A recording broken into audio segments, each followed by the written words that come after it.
Assalamualaikum warahmatullahi wabarakatuh. Bismillahirrahmanirrahim.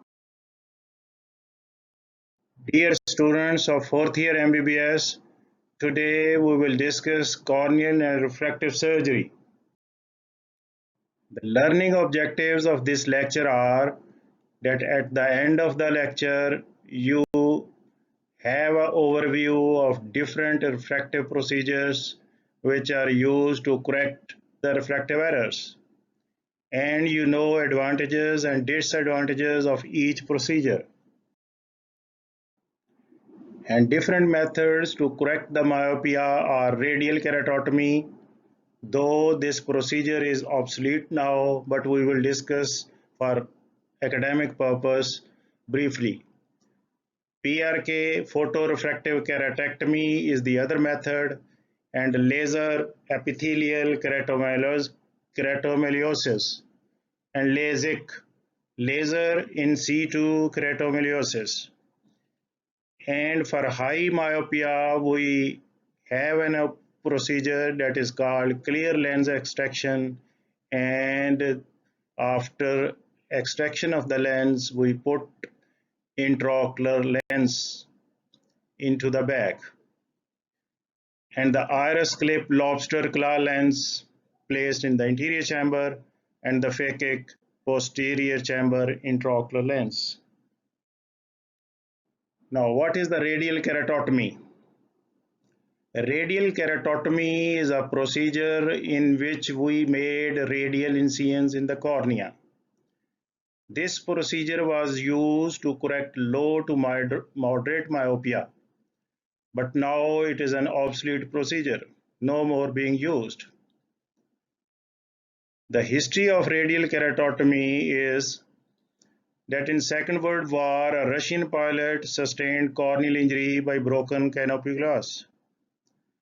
So when this corneal injury healed, his ophthalmologist noticed that his myopic error is corrected automatically. So from here, he gained the idea to have a planned corneal incisions to reduce the myopia. So the Russians started the centrifugal radial incisions from periphery to the center, in which depth and number of incisions depends upon myopia to be corrected. But this technique was not appreciated by the other world, particularly the American ophthalmologist, till the late 70s, when they adopted the radial keratotomy with a little bit modification, having the centripetal radial incisions. So these centripetal radial incisions from periphery to the center proved to be better than centrifugal technique. In this case, central 4 millimeter cornea is marked and incisions are made from central to peripheral cornea. And depth and number of incisions depends upon myopia to be corrected. But the complications of radial keratotomy are overcorrection, where we converge the myopia into hypermetropia, residual astigmatism, which may need arcuate incisions later on. Corneal perforation may be there, and peripheral vascularization, a very dreadful complications where vessels from the limbal area grow into the wound. So the procedure which nowadays are being in practice are the laser photorefractive keratectomy. By this method, we are able to correct myopia up to 6 diopters and astigmatism up to 3 diopters. So this photorefractive keratectomy is preferable to laser in situ keratomyeliosis in relatively thin cornea. And what is the technique, how we do the refractive keratectomy? The corneal epithelium is removed Then excimer laser is used to ablate the central cornea. So depth of ablation is pre-calculated according to refractive error to be corrected. And 12 to 15 micron meter ablation is needed to correct one diopter of myopia. So this depends upon other parameters used, machine to be used, and the how much cornea is to be ablated. In this picture, you can appreciate the excimer laser system. How we do the surgery? The excimer laser precisely removes the corneal tissue. So it alters the corneal contour so that now the rays can focus on the retina. In this picture, you can appreciate we remove the epithelium and then focus the laser in the center of the cornea, and pre-calculated ablation is done with the help of excimer laser. So ultimately this central cornea is flattened. So myopia is reduced.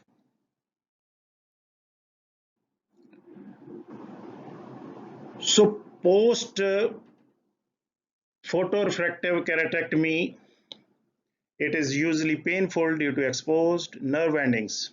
We use bandage contact lens to use it minimize the discomfort.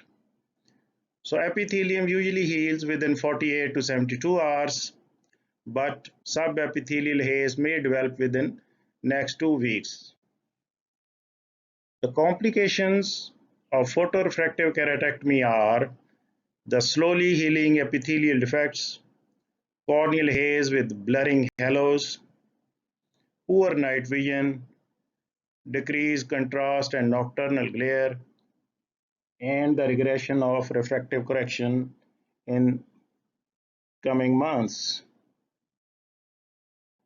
The complications which are uncommon but may occur are decentered ablations, scarring, abnormal epithelial healing, irregular astigmatism, hypoesthesia of the cornea, sterile infiltrates of the cornea, infection of the cornea, and acute corneal necrosis, though it is very, very rare. The post-operative treatment after photorefractive keratectomy, we use bandage contact lens. We gave antibiotic steroid combination drops, non-steroidal anti-inflammatory topical drops, and we may use cycloplegic drops. Usually we use the cyclopan.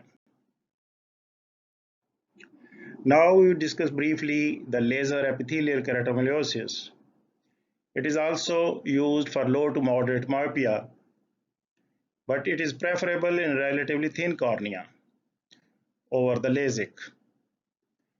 The technique is we remove the epithelium is detached and peeled back, laser corneal ablation as we have discussed previously, and then we reposition the epithelial flap.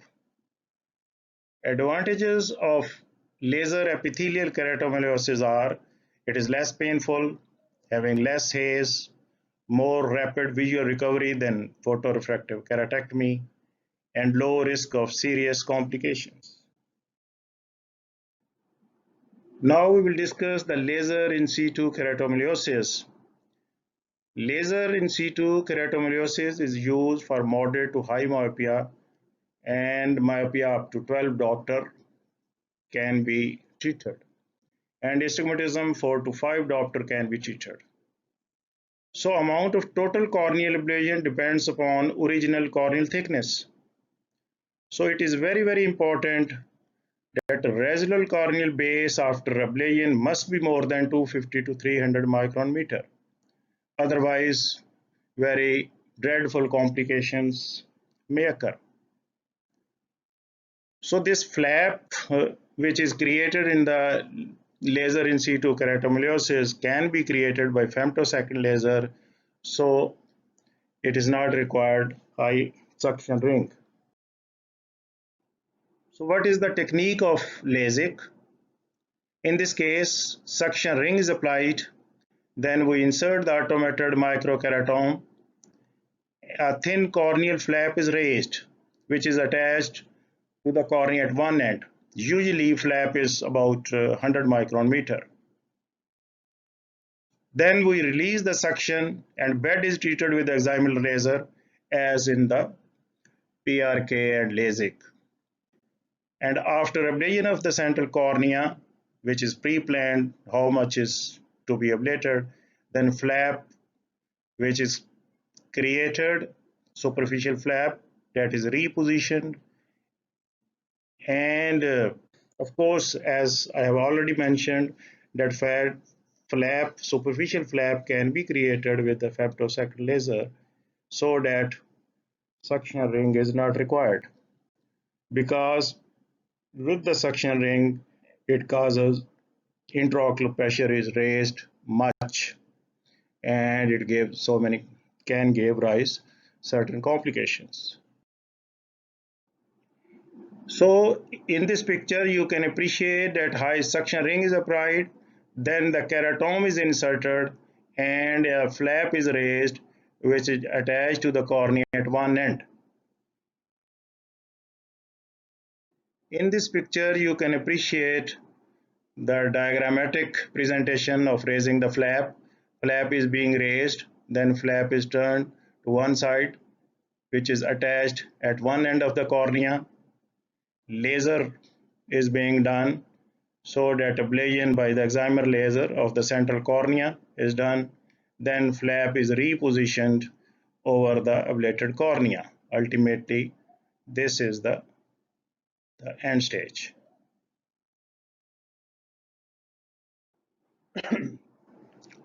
So what is the advantages of laser in situ keratomiliosis? In this case, the patient has minimal discomfort, so faster visual rehabilitation is usually, and a rapid stabilization of the refraction and minimal stromal haze. And a high myopia can be treated up to 12 diopter, and of course astigmatism up to 4 to 5 diopter. And disadvantages of this procedures are buttonholing of the flap, flap amputation, superficial flap of course, incomplete or irregular flap creation, and corneal perforation, though it is very, very rare. And of course, the retinal attachment where the core retina is thin due to high suction by the suction ring.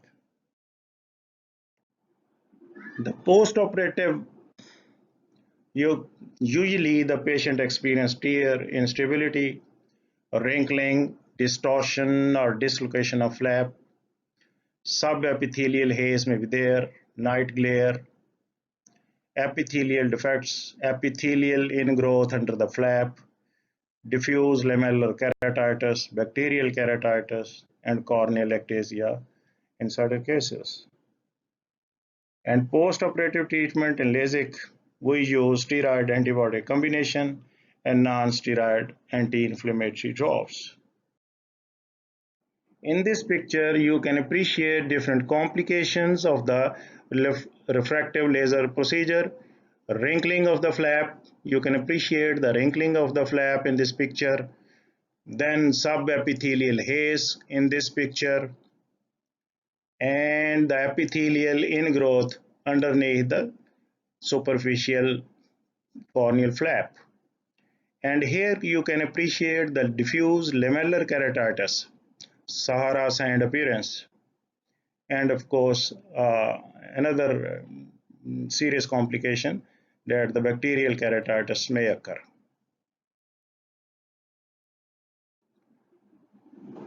So another procedure that is called clear lens extraction procedure.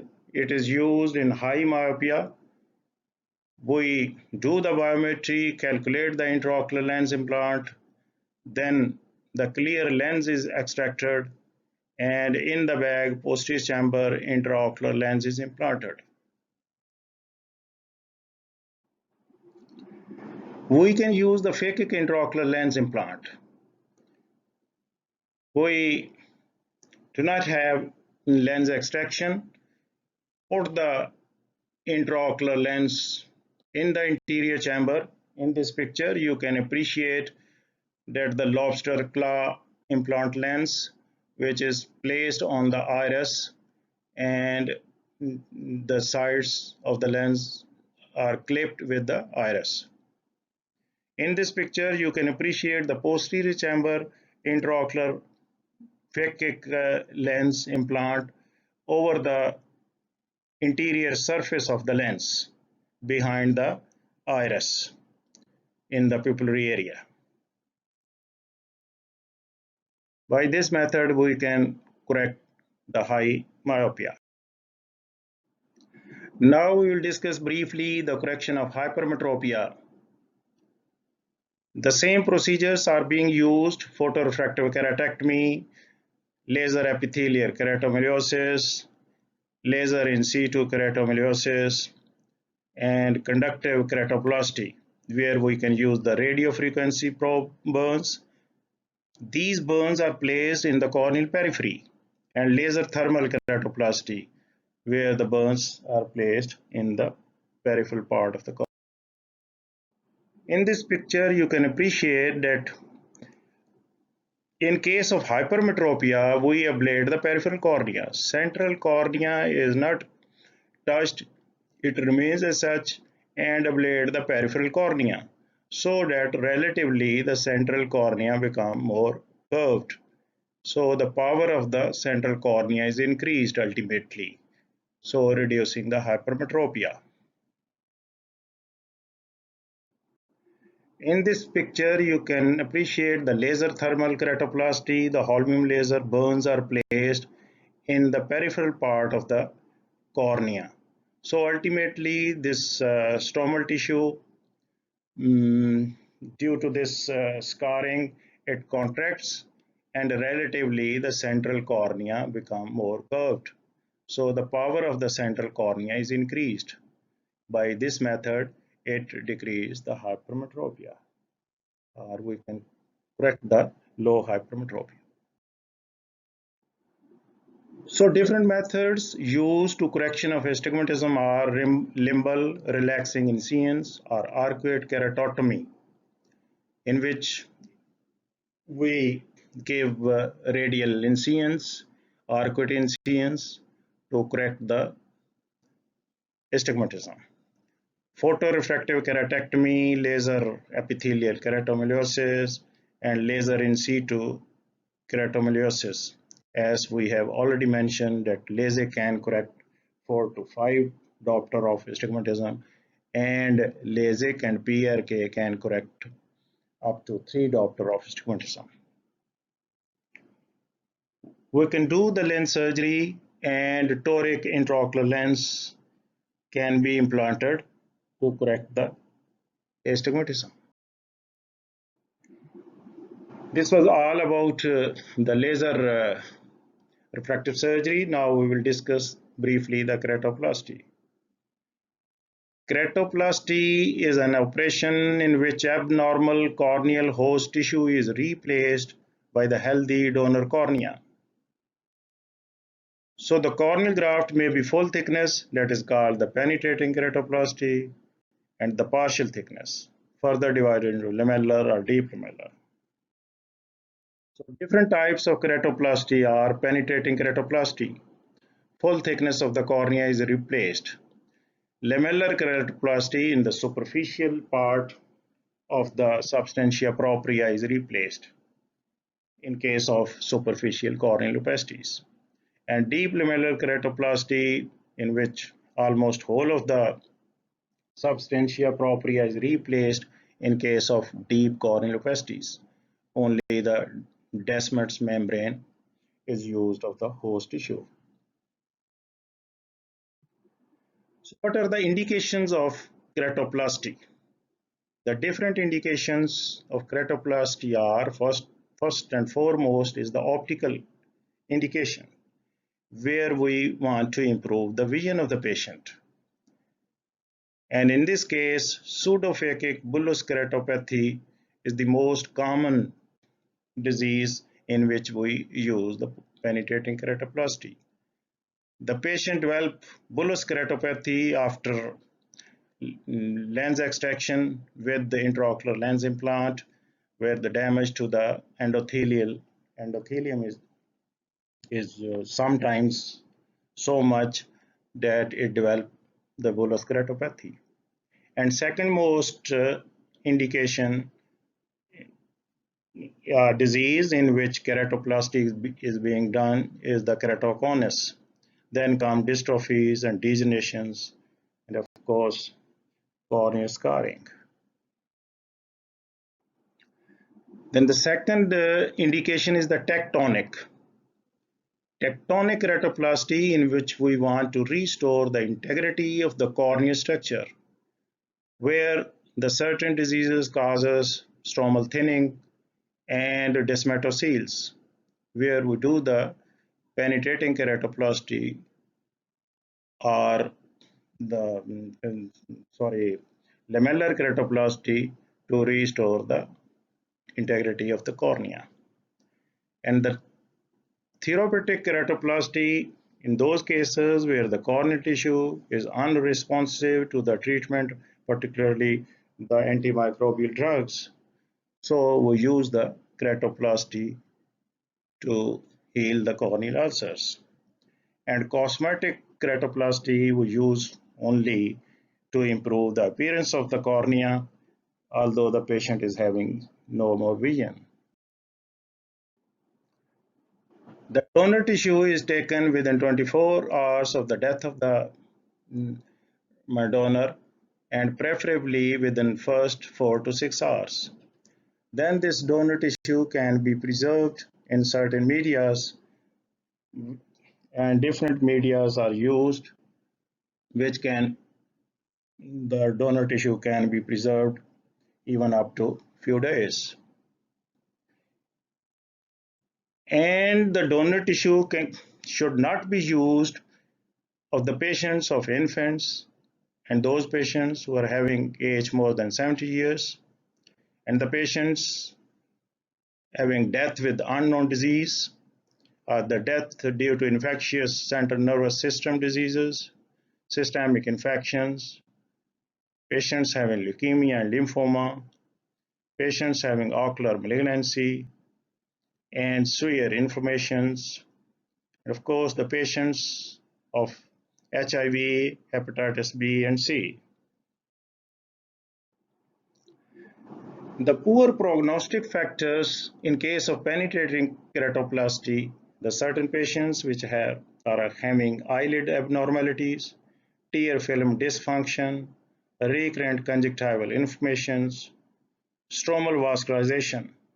The cornea is vascularized from the peripheral limbal vessels, where corneal sensations are reduced, and the patient having anterior synechia, or the patients having uncontrolled glaucoma, and the patients having eye inflammations, particularly the uveitis. So in these patients, the prognosis is poor relatively. So what is the technique of penetrating keratoplasty? The technique is we take the graft from the donor tissue, make a hole, buttonhole in the recipient, and put the graft over this hole and stitch to the host tissue. So ideal graft size is about 7 to 7.5 millimeter, and we always do the excision of donor cornea. The buttonhole of donor cornea is usually 0.25 to 0.5 millimeter larger in size than the planned diameter of the host opening. So the fitting of this donor tissue to the recipient is accurate. So we excise the host corneal tissue, then fixate the donor button over this host buttonhole in the cornea, then replace, ultimately stitch the donor tissue and replace the viscoelastic substance in the anterior chamber. In this picture, you can appreciate that a buttonhole is being created in the host cornea with the trephine, and then this, with the help of, once we have a buttonhole or incision with the trephine, then this buttonhole is excised with the help of scissor, and ultimately a certain size, usually 7 to 7.5 millimeter size of buttonhole is made in the recipient cornea. Then we put the donor cornea, that is donor host buttonhole, which is usually about 0.25 to 0.5 millimeter bigger than the host buttonhole.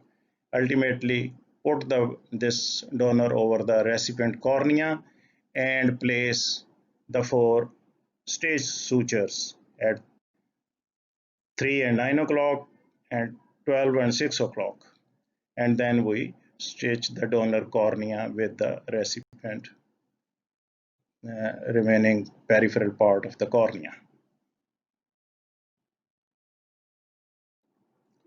And what is the post-operative management of penetrating keratoplasty? We use topical steroids and antibiotics, mydretics, and in certain patients where the patient is having pre-existing herpes simplex keratitis, we use oral acyclovir, and the sutures are usually removed after 12 to 18 months, and we can use the rigid contact lenses. The post-operative complications of penetrating keratoplasty are: early post-operative complications are epithelial defects, wound leak, flat anterior chamber, iris prolapse, uveitis, infections, and raised intraocular pressure. And late complications are astigmatism, wound separation, recurrence of initial disease, retrocorneal membrane, glaucoma, and cystoid macular edema. So this was all about corneal refractive surgery, ladies and gentlemen. I am thankful to you for patient listening. Now I am giving you the assignment. Please name different procedure to correct refractive errors. What advantages have LASIK over PRK? And mention different types of keratoplasty and indications of each. Please send your response on given WhatsApp number and email, and your presence is according to your response. Thank you very much, ladies and gentlemen, for patient listening.